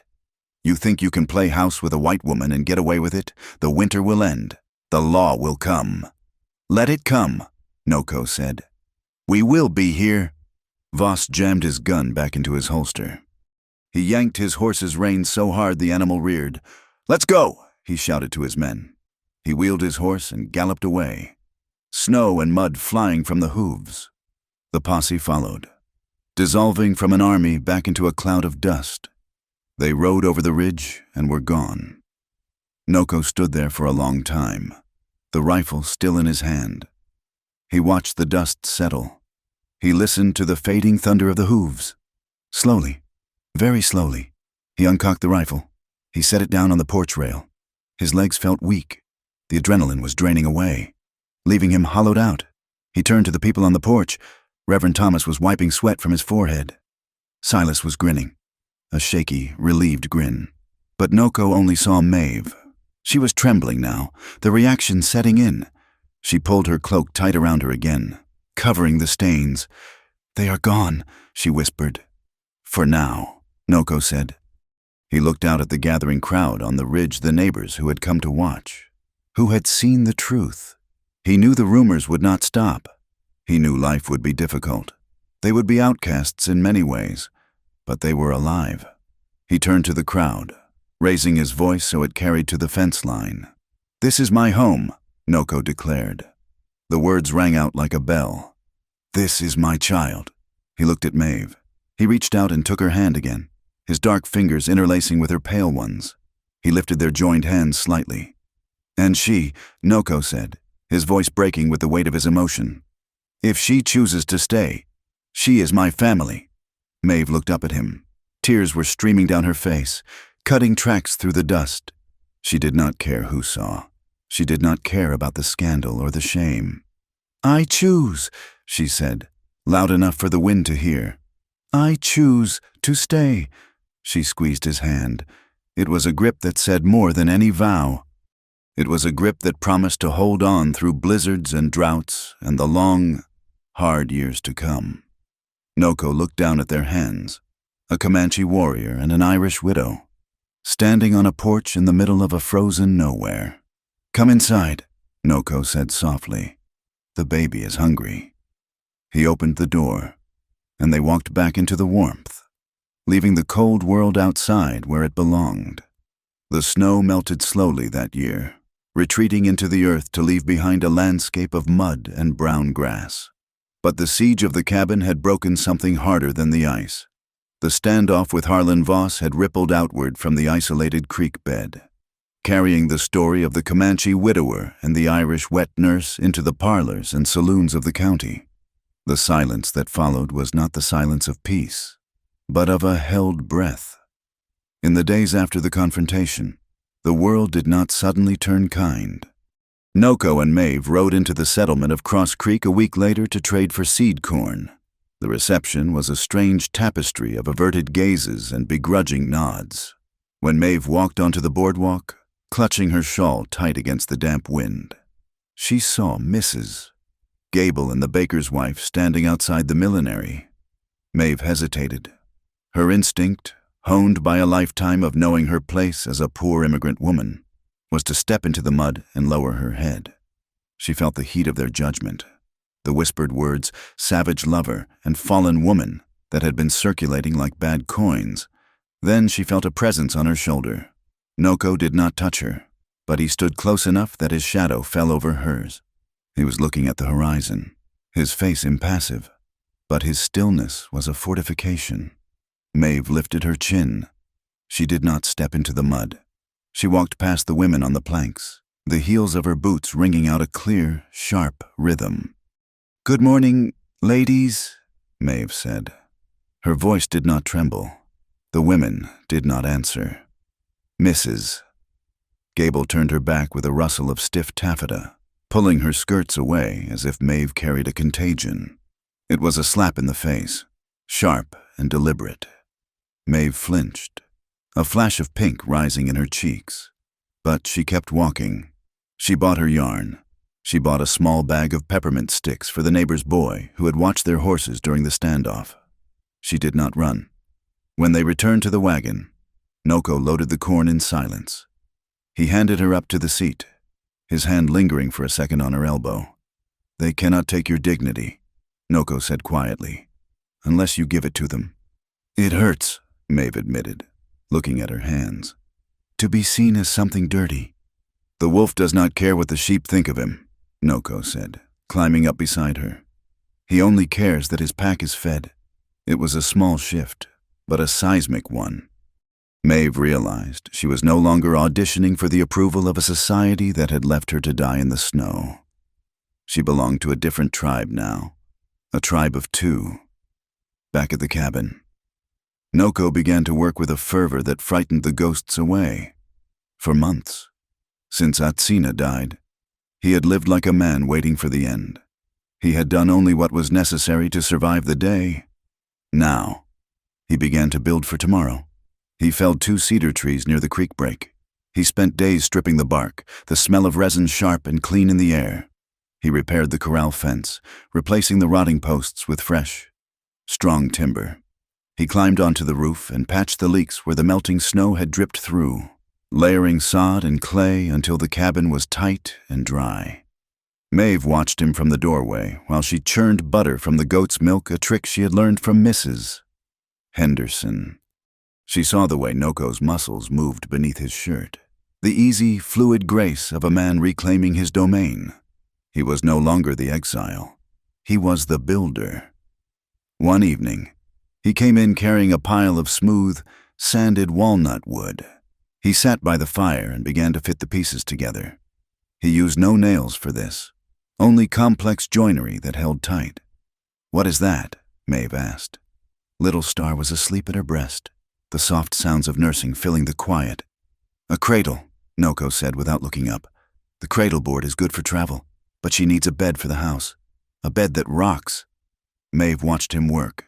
He carved a small star into the headboard, rubbing soot into the grooves to make it stand out. It was an act of profound optimism. You do not build a cradle if you think the world is ending. You build a cradle when you believe there will be a future to put inside it. The piece was interrupted 3 weeks later by the arrival of Toha. Noko's cousin rode in on a painted pony that looked lean from the winter. He stopped at the edge of the yard, his rifle across his lap, looking at the repaired fence, the smoke curling from the chimney, and the white woman hanging laundry on a line strung between 2 oaks. Noko walked out to meet him. They spoke in Comanche, their voices low and rapid. Maeve watched from the porch, her heart hammering. She knew Toha despised her. He saw her as the anchor that would drag Noko down. Toha dismounted and walked toward the porch. He stopped 3 feet from Maeve. He smelled of horse sweat, sage, and old leather. His eyes were hard, black stones that gave nothing away. "My cousin says the child lives," Toha said in English. His accent was thick, the words chopped. "She lives," Maeve said. She turned and went into the cabin, returning a moment later with Little Star. The baby was awake. Her cheeks were round and pink, her eyes bright. She was wrapped in a soft flannel blanket Maeve had sewn, embroidered with a clumsy but colorful flower. She looked nothing like the starving skeleton Toha had seen months ago. Toha looked at the baby. He reached out a scarred finger. Little Star grabbed it, her tiny hand closing around his rough knuckle with surprising strength. Toha's face did not crumble, but the lines around his mouth softened. He looked at the baby. Then he looked at Maeve. He looked at the laundry on the line shirts washed clean, mended with careful stitches. He looked at the pile of firewood stacked neatly by the door. He grunted. It was a sound of concession. He reached into his saddlebag and pulled out a heavy object wrapped in oilcloth. He handed it to Maeve. "Fresh elk," Toha said. "The liver is good for the milk." It was a peace offering. It was an acknowledgement that while he might not understand this arrangement, he respected the results. "Thank you, Toha," Maeve said. She did not curtsy.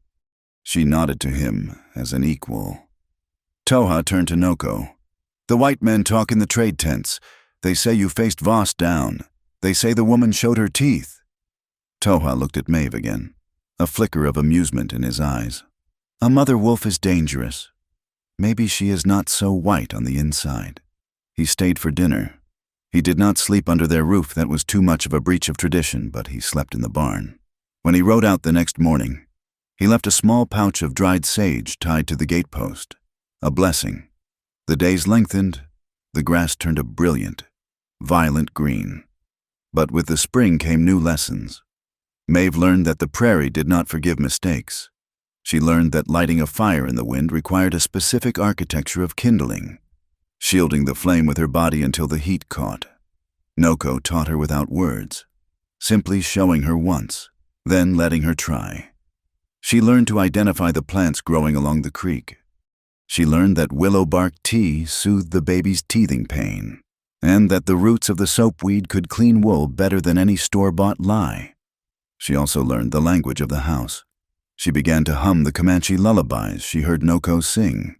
Her pronunciation was clumsy, the guttural sounds strange in her Irish throat. But Little Star did not care. To the baby, the blend of Gaelic lilt and Comanche rhythm was simply the sound of love. Noko, in turn, learned the terrifying art of gentleness.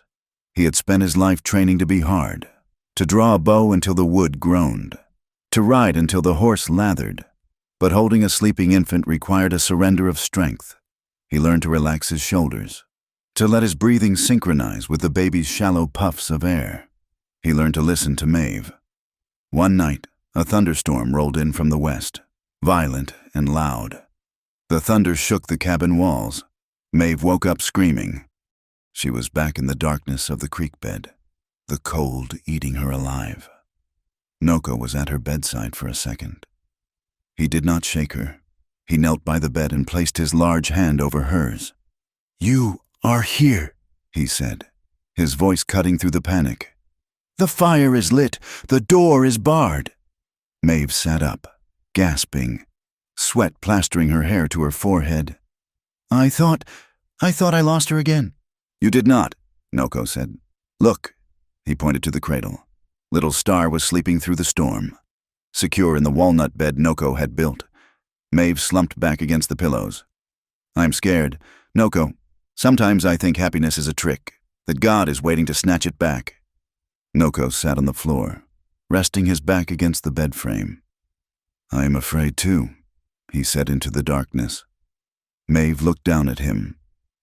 "You, the warrior. A warrior is just a man who is afraid of the wrong things."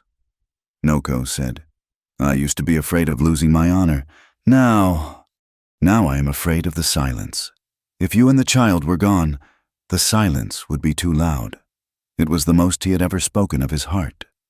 Maeve reached down and touched his shoulder. He did not pull away. They sat like that while the thunder rolled away to the east. Two frightened people holding the dark at bay together. But the darkness outside had a name, and its name was Harlan Voss. Voss did not come back with guns. He was too cunning for that. He knew the eyes of the community were on him now. If he shot Noko, he would hang. So he chose the weapon of the coward's sabotage. It started small. Noko woke one morning to find the gate to the goat pen unlatched, the nanny goat gone. He spent half the day tracking her down the creek, finding her spooked but unharmed. Then, the water trough was overturned and smashed, the wood splintered by a heavy sledgehammer. 2 days later, they woke to the smell of smoke. The small shed where Noko kept the winter hay and his extra tools was ablaze. The orange flames licked at the pre-dawn sky. Casting a hellish light over the yard, Noko ran out, bucket in hand, but it was too late. The dry grass went up like gunpowder. He stood helplessly as the roof collapsed, the heat singeing his eyebrows. Maeve stood on the porch, Little Star in her arms, watching the fire reflect in Noko's eyes. She saw the rage building there, the tension in his jaw that promised violence. "He wants you to ride into town," Maeve said, her voice cutting through the crackle of the flames. "He wants you to ride in there and shoot him. Then he can kill you in self-defense." Noko threw the empty bucket into the dirt. "He is burning our livelihood. He poisoned the dog of the Millers last week. He will not stop." "Then we stop him," Maeve said, "but not with guns." "How?" Noko snarled. "He has money. He has men. We have witnesses," Maeve said. "And we have something he wants." The trade. The next day, Noko and Maeve did not drive to Voss's store. They rode to the Miller farm. They rode to the Hendersons. They rode to the 3 other families who lived along the creek. They proposed a cooperative. Noko had the best eye for game. He could provide meat. Silas Miller had the wagons for freight. Mrs. Henderson had the chickens and the garden. "We trade among ourselves," Noko told Silas, sitting on the trader's porch. "We bypass Voss. We take our hides and our surplus directly to the depot in Fort Worth. You drive the wagon. Silas, I will ride guard. No one attacks a wagon with a Comanche scout." Silas chewed on his pipe stem. "Voss will be livid. That cuts into his pocket. He is already burning barns." "Silas," Maeve said softly, "he is poisoning dogs. How long before he burns your wagon?" Silas looked at the smoke still rising faintly from Noko's land in the distance. He nodded. "All right. We drive him out by starving him out." It was a slow war, fought with ledgers and handshake deals. They cut Voss out of the loop. When Voss tried to intimidate the other settlers, Noko was there not threatening, just watching, sitting on his horse on the ridge, a silent sentinel that made Voss's hired thugs nervous. Voss did not disappear, but his power waned. He became a man shouting at the wind. The community, once fragmented by fear and prejudice, found a common enemy in his greed, and in the center of it, binding them together, was the strange, quiet alliance of the widower and the widow. The seasons turned. The heat of summer began to bake the plains. One evening, the air was thick and still, filled with the sound of crickets.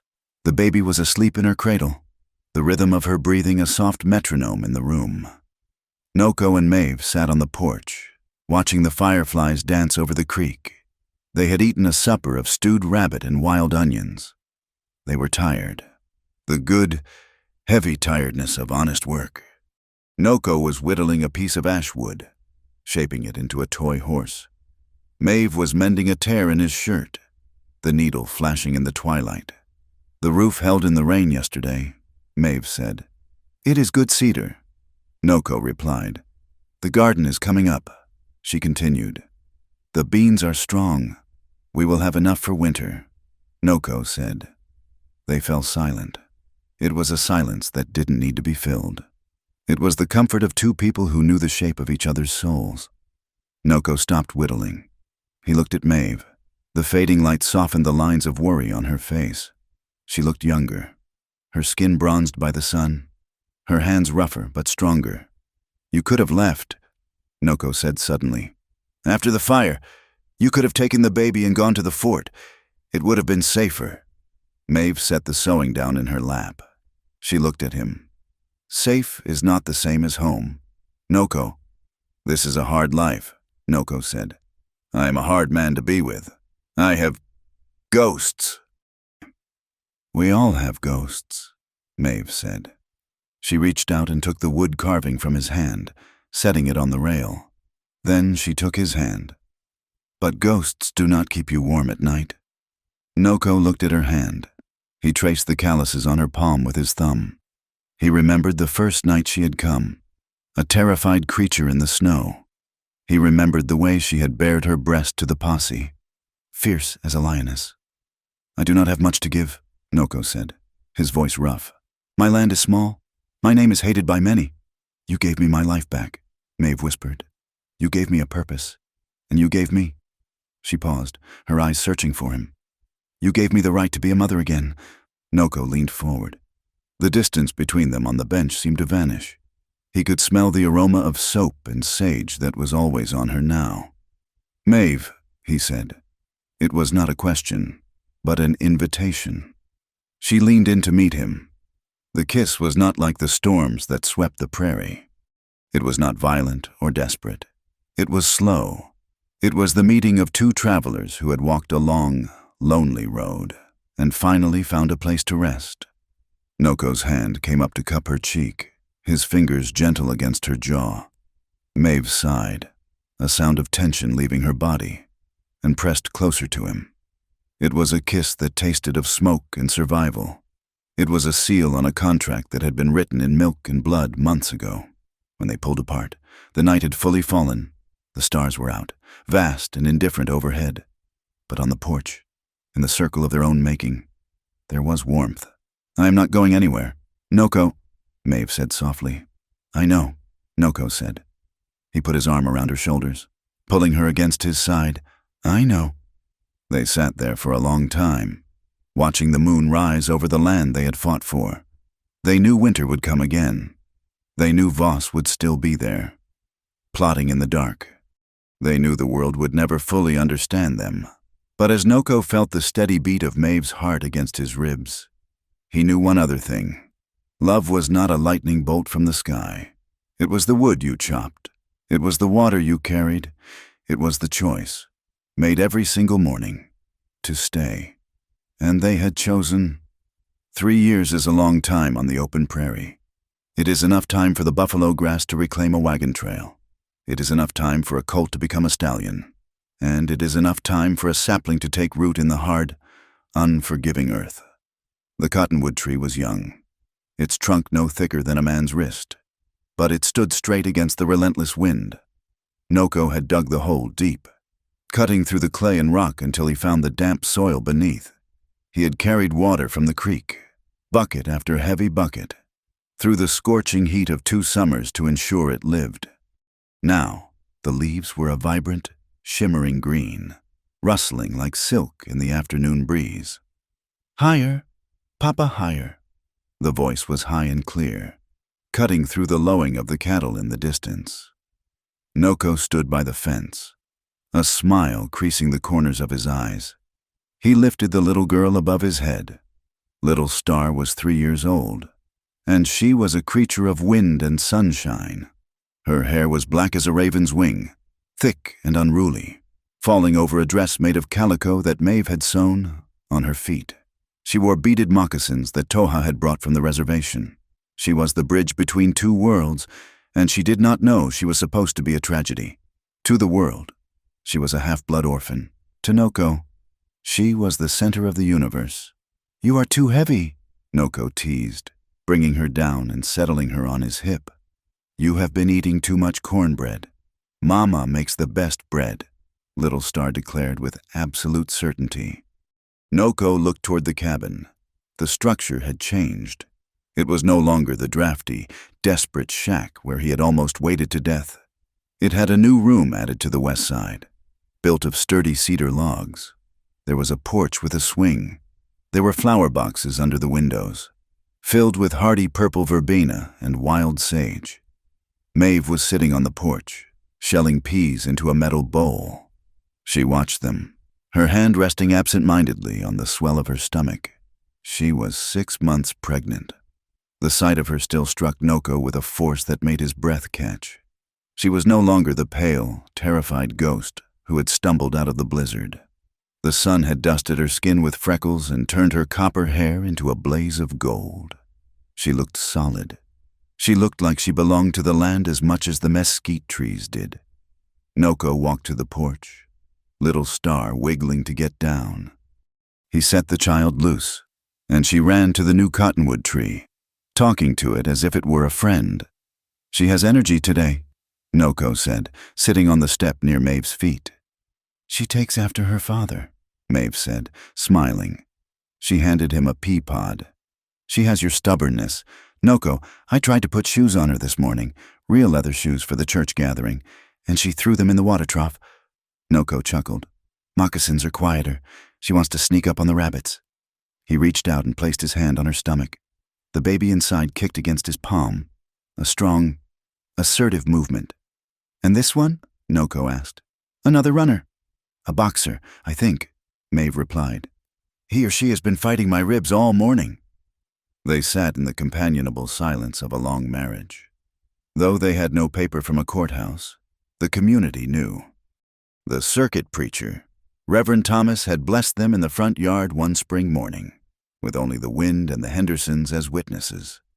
It was not a legal union in the eyes of the state of Texas, but it was a binding one in the eyes of God and their neighbors. "Silas is coming," Noko said, nodding toward the ridge. A wagon was lumbering down the track, kicking up a plume of dust. It was the freight wagon from the cooperative they had founded. Silas Miller sat on the bench, the reins loose in his hands. Noko stood up and walked to the gate to meet him. He did not carry a rifle. He had not carried a rifle inside his own fence line for 2 years. He was the protector still, but the nature of the threat had changed. He fought drought now. He fought locusts. He fought the cold. He did not fight men. Silas pulled the mules to a halt. He looked older, grayer, but his face was relaxed. "Afternoon. Noko, Maeve," Silas called out, tipping his hat. "Afternoon. Silas," Noko said. "You are early. The hides are not bundled yet." "I am not here for the hides," Silas said. He climbed down, wiping sweat from his forehead with a red bandana. He leaned against the wagon wheel, a grin spreading across his face. "I brought news from the county seat. Big news." "Good or bad?" Maeve asked, coming to stand by the railing. "Justice," Silas said. "Real justice. The Texas Rangers finally caught up with him." Noko felt a muscle in his jaw tighten. "Voss." "Harlan Voss," Silas confirmed. "Turns out, burning barns was the least of his sins. He was cooking the books on government contracts, selling rotten beef to the reservation agency and charging the army for prime steer. He was also forging land deeds on abandoned claims all the way to the Red River." Silas spat into the dust. "They arrested him in his own store, put him in irons right in front of the post office. He is on a wagon to Austin to face a federal judge. They say he will not see the outside of a cell for 20 years. Noko let out a breath he felt he had been holding for 3 winters.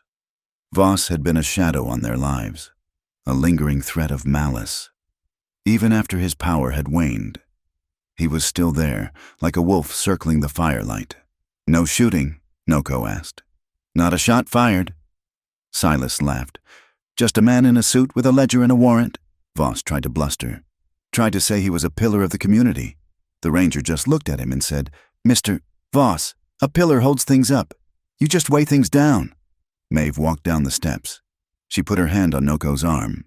"It is over," she whispered. "Yes," Noko said. "It is over." He looked at the horizon. He had expected a final battle. He had expected to defend his home with blood. But the West was changing. The lawless days were fading, replaced by a world of ledgers and judges. It was a victory not of the gun, but of endurance. They had simply outlasted him. They had built a life so solid that Voss's lies could not knock it down. "Come in, Silas," Noko said, clapping the traitor on the shoulder. "We will drink coffee, real coffee, not chicory." That evening, the air was cool and smelled of damp earth and blooming sage. The cabin was warm, lit by the golden glow of the kerosene lamp, a luxury they could now afford. Maeve was moving furniture. She pushed the heavy oak table slightly to the side. "What are you doing?" Noko asked. He was cleaning his tools by the fire. "I need the stool," Maeve said. "And your knife, the small carving knife." Noko handed it to her. Handle first. He watched as she dragged the stool to the center of the room, directly under the main ridge beam that held up the roof. It was a massive log of seasoned oak, dark with smoke and age. Maeve climbed onto the stool. She was heavy with the child, and she moved carefully. Noko stood up, ready to catch her, but she waved him off. "I need to do this," she said. She reached up. The wood was hard. She pressed the point of the knife into the beam. She began to carve. She did not carve her own name first. She carved a name that Noko had not spoken aloud in years, though he thought it every day. A T-S-I-N-A. The letters were blocky and deep. Noko stared at them.